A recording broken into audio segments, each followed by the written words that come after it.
sir kang hababang rate po kang singil kang kaso rekodo sir. Ikaw pa din po bang mga day nakakabayad? Kasi ikaw baga kang polisiyang one bill policy nasusunod po ba to sir? Yan, actually, iyan ang sa tuyang target dahil aram tamang po baga, although haloy na po ining policy ni Kasureko to ining one bill policy. Gusto sabihin sarong bilang po na dahil ka nakabayad after mga pirang days po kayan, dapat mapadarahan ka na po ng notice of disconnection.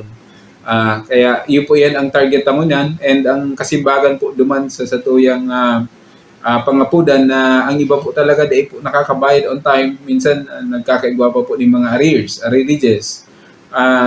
Igwa na po kita ng outsource, pag sinabing outsource may force multiplier po kita na agency para magtabang sa massive disconnection. Dahil mas strictong pinapautugta ang one bill policy, mas dakol man po dapat ang satuyin ng puputulan. Kaya yan po ang kasimbagan duman sa pangapudan kang ibatang mga member consumer owners na on time nga kami magbayad, anong yata si iba ngayang di nakakabayad, hindi napuputulan tulos. Dahil kulang man si satuyang manpower, kaya ngunyan may augmentation force kita halik sa satuyang agency, nakitay up na kita para at least may katuwang na po ang satuyang kooperatiba. Pero dahil magadit si ibang nasasakitan, sinadidipisilan kan sa ng mga babayadan, dahil ang Kasureko to po, ikaw kitang programa ng amnesty program. Pag sinabing amnesty program, itong may mga haralawig na panahon, taon, poon 2025 and prior years. Kung may utang po kamo, tapos dahil po kamo nakakabayad ng unyan, tapos naputulan pa, pwede po kamo mag-avail kay ining amnesty program ta. Nagpoon po ini February 1, matapos po ini April 30, 2026. Na kung saan ang target na po hindi matabangan itong may mga darakulang pagkakautang kang mga nakaaging mga taon na mabayadan asin maibalik ang sa indang kuryente sa indang harong. Siguro samantalahon ta po ining pagkakataon na ito, dakulaon pong mare ang bawas sa tuyang penalty charge.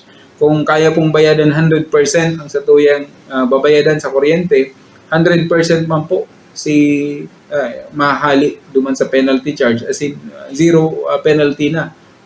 Kung kaya po nindong 70% na out of total nindong pagkakautang sa tuyang kooperatiba, 70% man si mahalik sa penalty charge. And kung 50% kaya nindong bayadan duman sa total na pagkakautang po nindo, 50% man si mababawas sa penalty charge. And ang kagayunan pa po hindi, si nag-avail po ng 70% as in 50%, pwede po nindong bayadan depende duman sa total amount kang balanse. Halimbawa nga 10,000 si balanse po nindo, babayadan po nindo sa laog ng at least 1 month, kung 10,000 hanggang 20,000 o 30,000 hanggang 30,000, 2 months, and so on, pataas na po yan.